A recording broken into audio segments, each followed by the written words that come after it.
सुप्रभात बच्चों, आप सब कैसे हैं? आज फिर हम भाग 2 पाठ 9 चिड़िया की बच्ची पढ़ रहे थे। इसमें हम अपना आगे का पाठ पढ़ेंगे और हमने पहले पढ़ा कि किस प्रकार माधव दास चिड़िया को प्रलोभन देता है और अपने बगीचे में रुकने के लिए कहता है, लेकिन चिड़िया बार बार कहती है कि उसके लिए माँ का प्यार ही सब कुछ है। क्योंकि इस कहानी में लेखक ने माँ के प्यार का वर्णन किया है कि किस प्रकार माँ हमारे जीवन में किस प्रकार हमें प्यार देती है, तो हमें उसके प्यार को नहीं भूलना चाहिए। तो माधव दास बार बार चिड़िया को प्रलोभन देता है कि अगर तुम यहाँ पर रुकोगी तो मैं तुम्हें सोने के घर बनाकर दूंगा, मोतियों की झालर लगाऊंगा, विभिन्न प्रकार के अच्छे व्यंजन दूंगा। लेकिन चिड़िया उसके प्रलोभन में नहीं आती और कहती है कि मैं तो अपनी माँ की बेटी हूँ, मुझे और कुछ नहीं चाहिए। हमारे घोंसले के बाहर धूप आ जाती है और 2 दाने माँ मुझे खाने के लिए ला देती है, क्योंकि वह बंधन में नहीं रहकर स्वतंत्र रहना पसंद करती है। तो चलो आगे अपनी कहानी पढ़ते हैं। माधव दास ने कहा, बोली चिड़िया, तुम कहाँ रहती हो? तुम मुझे नहीं जानती हो? कि बोली माधव दास अब चिड़िया को और अत्यधिक बहकाते हुए कहता है कि तुम कहाँ रहती हो? क्या तुम मुझे नहीं जानती?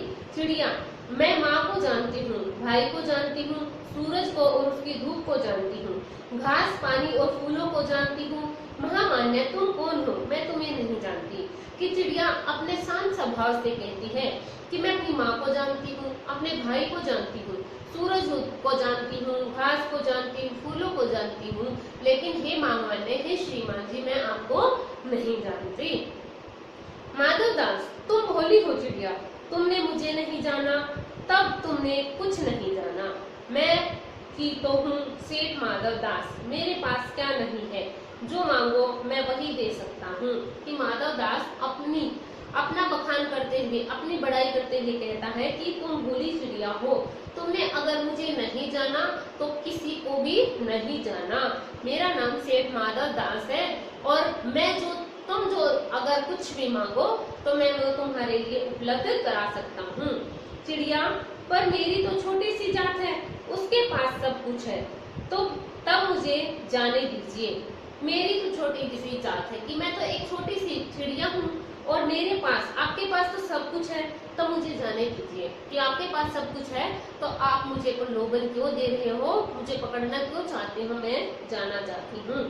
माधव दास, तू निरी अनजान है, मुझे खुश करेगी तो तुझे माला माल कर सकता हूँ। माधव दास कहता है कि चिड़िया, तू तो बिल्कुल अनजान है, अनभिज्ञ है, तो मुझे अगर खुश करेगी तो मैं तुझे माला माल कर दूंगा, यानी बहुत अत्यधिक पैसा दे दूंगा। चिड़िया, तुम सेठ हो, मैं नहीं जानती सेठ क्या होता है, पर सेठ कोई बड़ी बात होती होगी, मैं अनसमझ ठहरी। कि चिड़िया कहती हो कि तुम सेठ हो, मैं तुम्हें नहीं जानती। हाँ, मैं इतना समझ गई हूँ कि सेठ जो होता है बहुत बड़ी बात होती होगी। मैं अनसमझ हूँ कि मेरे में कोई भी ज्ञान नहीं है, मैं समझदार नहीं हूँ। माँ मुझे बहुत प्यार करती है, वह मेरी राह देखती होगी। मैं माला माल होकर क्या होंगी, मैं नहीं जानती। माला माल किसे कहती है? कि चिड़िया कहती है कि मैं माला माल नहीं होना चाहती, और माला माल क्या होता है मैं इसके बारे में भी नहीं जानती। बस मेरी माँ मुझे बहुत प्यार करती है और वह मेरा इंतजार कर रही होगी। सेठ, अरे चिड़िया, तुझे बुद्धि नहीं है, तू सोना नहीं जानती? सोना उसी की जगत को तृष्णा है, वह सोना मेरे पास ढेर का ढेर है, तेरा घर समूचा सोने का होगा। कि वह कहता है कि अरे भोली चिड़िया, क्या तू सोने को नहीं जानती? सोना, सोना क्या? गोल्ड, गोल्ड के धातु के बारे में बात कर रहा है, सोना स्लीपिंग नहीं। उसी की जगत को तृष्णा है, कि इस जगत को, जगत यानी संसार को तृष्णा है, प्यास है, सभी इसकी पीछे लगे हुए हैं। वह सोना मेरे पास ढेर का ढेर है, तेरा घर समूचा सोने का होगा। कि ये जो सोना है मेरे पास ढेर का ढेर है, तेरा सारा घर समूचा यानी जो सारा घर है सोने का होगा। ऐसा पिंजरा बनवाऊंगा कि कहीं दुनिया में न होगा, ऐसा कि तू देखती रह जाए, तू उसके भीतर थिरक फुदक कर मुझे खुश कर दो। कि मैं तेरा ऐसा सोने का पिंजरा बनवाऊंगा कि तू देखकर खुश हो जाएगी, और ऐसा पिंजरा आज तक किसी ने नहीं बनाया होगा, और तू उसके अंदर थिरक सुधर कर मुझे खुश करियो, कि तुम वहाँ उसमें चींची करके गाना और उसमें इधर उधर नाचना, जिससे मैं खुश हो जाऊंगा। तेरा भाग्य खुल जाएगा, तेरी पानी पीने की कटोरी भी सोने की होगी। कि वह चिड़ियों को कहता है कि तेरा भाग्य खुल जाएगा, तेरी किस्मत खुल जाएगी, और जो तेरी पानी पीने की कटोरी है वह भी सोने की होगी। चिड़िया, वह सोना क्या चीज होती है? चिड़िया फिर अनजान स्वभाव से कहती है कि वह जो सोना है वह क्या चीज होती है। सेठ, तू क्या जानेगी? कि चिड़िया कहती है, चिड़िया से जब वह कहता है कि सोने की चीज तुझे लाकर दूंगा, तब वह सेठ से कहती है सेठ कहता है, तू क्या जानेगी? तू चिड़िया जो है, सोने का मूल्य सीखने के लिए तुझे बहुत सीखना होगा। कि सोने का अगर मूल्य जानना है तो तुझे बहुत कुछ सीखना होगा। बस यह जान ले कि सेठ माधव दास तुझसे बात कर रहा है। तू तो बस सिर्फ इस बात को जान ले कि सेठ माधव दास है जो वह तुझसे बात कर रहा है। जिससे मैं बात कर लेता हूँ उसकी किस्मत खुल जाती है। मैं जिसके साथ भी बात करता हूँ तो उसकी किस्मत खुल जाती है। तू अभी जग का हाल नहीं जानती, मेरी कोठियों पर कोठियां हैं। कि तू अभी इस संसार का, जग देखो जग के पर्यायवाची शब्द हैं, जगत, संसार, विश्व, इस संसार की बातें नहीं जानती। मेरी कोठियां पर कोठियां हैं, बगीचे पर बगीचे हैं। कि वह अपनी बड़ाई करते हुए कहता है कि मेरे पास बहुत सी कोठियां हैं और उनमें बहुत सारे बगीचे हैं। दास दासियों की संख्या नहीं है, कि दास दासी मेरे पास इतने हैं कि मैं उनको गिन नहीं सकता। पर तुझसे मेरा चित्त प्रसन्न हुआ है। पर तुझसे क्या है? मेरा चित्त, चित्त यानी मन, उसका मन प्रसन्न हुआ है। ऐसा वरदान कब किसी को मिलता है? चिड़िया, तू इस बात को समझती क्यों नहीं? कि वह कहता है कि जो मैं तुझसे ये देने के लिए कह रहा हूँ, यह एक प्रकार से तेरे लिए वरदान साबित होगा। और ऐसा वरदान कब किसी को मिलता है? बहुत ही मुश्किल से मिलता है। चिड़िया, तू इस बात को समझती क्यों नहीं? कि हे चिड़िया, तू इस बात को क्यों नहीं समझ रही है? चिड़िया, सेठ, मैं नादान हूँ, मैं कुछ समझती नहीं, पर मुझे देर हो रही है। मेरी माँ मेरी बाट देखती होगी। कि चिड़िया कहती है कि सेठ, मैं नादान हूँ, लेकिन मैं कुछ नहीं समझती, फिर भी मैं ये बात जानती हूँ कि मुझे देर हो रही है और मेरी माँ मेरा इंतजार कर रही होगी। सेठ, कहत है, इस अपने पास के फूल को तूने देखा? यह एक है, ऐसे अनगिनत फूल है।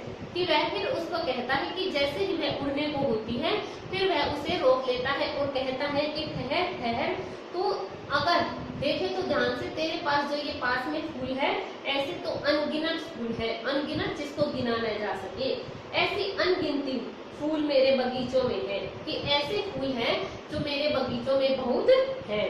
वे भांति भांति रंग के हैं, तरह तरह की उनकी खुशबू है, कि उनमें विभिन्न प्रकार की खुशबू वाले भी हैं। चिड़िया, तैने मेरा चित्त प्रसन्न किया है और वे सब फूल तेरे लिए खिला करेंगे। कि वह फिर चिड़िया को कहता है कि तेरे आने से मेरा मन, चित्त, चित्त देखो यहाँ पर बार बार आया है, फिर मैं आपसे पूछूंगी, ध्यान से सुनना। चित्त जो मन है वो बहुत बार बार प्रसन्न हुआ है और इससे ये जो फूल है ये तेरे लिए ही खिला करेंगे। वहाँ घोंसले में तेरी माँ है, पर माँ क्या है? इस बहार के सामने तेरी माँ क्या है? वहाँ तेरे घोंसले में कुछ भी तो नहीं है।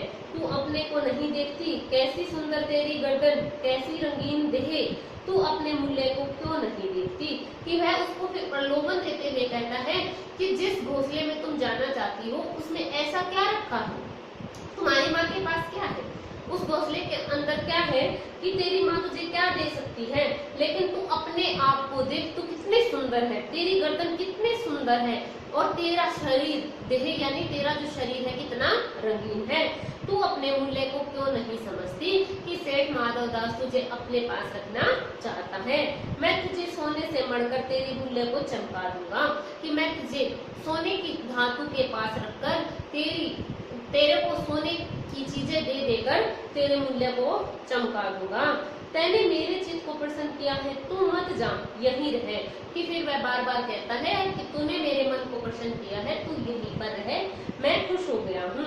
चिड़िया, सेठ, मैं अपने को नहीं जानती, इतना जानती हूँ कि माँ मेरी माँ है और मुझे यहाँ देर हो रही है। सेठ मुझे रात मत करो, रात में अंधेरा बहुत हो जाता है, मैं राह भूल जाऊंगी। लेकिन चिड़िया फिर बार बार यही कहती है कि मैं आपकी बातों को नहीं जानती, मेरा शरीर कैसा है मैं नहीं जानती, लेकिन मैं सिर्फ एक बात जानती हूँ कि जो मेरी माँ है वो मेरा इंतजार कर रही है और तुम मुझे बातों में मत फंसाओ, रात हो रही है, अंधेरा हो जाएगा और मैं अपने घर का रास्ता भूल जाऊंगी। सेठ ने कहा, अच्छा चिड़िया जाती हो तो जाओ, पर इस बगीचे को अपना ही समझो, तुम बड़ी सुंदर हो। कि सेठ कहता है कि फिर वह उसको बातों में फंसाता है कि तुम्हें जाना है तो जाओ, लेकिन तुम एक बात समझ लेना कि यह बगीचा तुम्हारा ही है क्योंकि तुम बहुत सुंदर हो।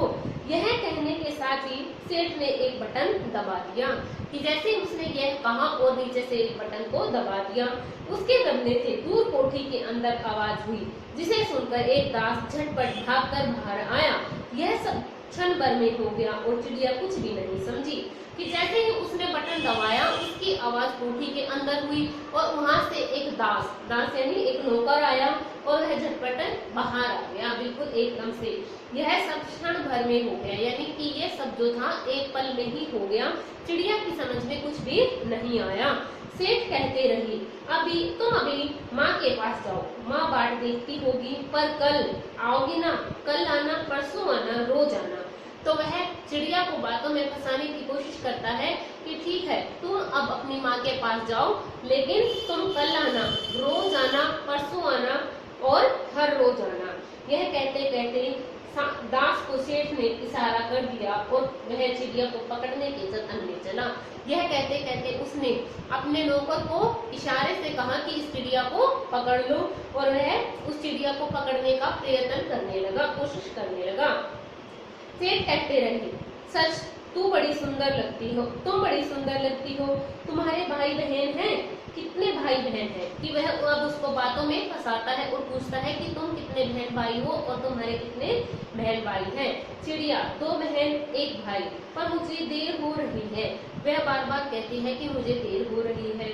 हाँ हाँ जाना, अभी तो उजेला है, 2 बहन 1 भाई है, बड़ी अच्छी बात है। वह कहता है हाँ हाँ चले जाना, अभी तो उजेला है, यानी प्रकाश है, अंधेरा नहीं हुआ है। ठीक है मैं समझ गया कि तुम 2 बहन और 1 भाई हो। पर चिड़िया के मन के भीतर जाने को चैन नहीं था। वह चौकन्नी हो चारों ओर देखती थी। उसने कहा, सेठ मुझे देर हो रही है, लेकिन चिड़िया को चैन नहीं था, शांति नहीं थी। वह बार बार क्या है सावधानी से इधर उधर देख रही थी और कहती है कि सेठ मुझे देर हो रही है। सेठ ने कहा, देर अभी कहाँ, अभी उजेला है। मेरी प्यारी चिड़िया, तुम अपने घर का इतने और हाल सुनाओ, भय मत करो। कि वह कहता है कि अभी तो उजाला है, तब तक चिड़िया तुम मुझे अपने घर के बारे में और बताओ, भय मत करो, डरो मत। चिड़िया ने कहा, सेठ मुझे डर लगता है, माँ मेरी दूर है, रात हो जाएगी तो राह नहीं सूझेगी। तो चिड़िया डरते हुए कहती है कि सेठ मुझे डर लग रहा है और मेरी माँ मुझसे बहुत ही दूर है, अगर रात हो गई तो मैं रास्ता नहीं सूझ पाऊंगी। इतने में चिड़िया को बोध हुआ कि जैसे एक कठोर स्पर्श उसके देह को छू गया। वह चीख देकर चिचाई और एकदम उड़ी। कि तभी चिड़िया को एकदम से बोध हुआ, जानकारी हुई कि किसी ने कठोर स्पर्श, कठोर यानी बिल्कुल कठोर सा, बहुत मजबूत सा स्पर्श यानी छूना, उसके शरीर को कोई छू गया हो, जैसे कठोर किसी ने स्पर्श किया हो। वह चीख देकर चिचाई और एकदम उड़ गई।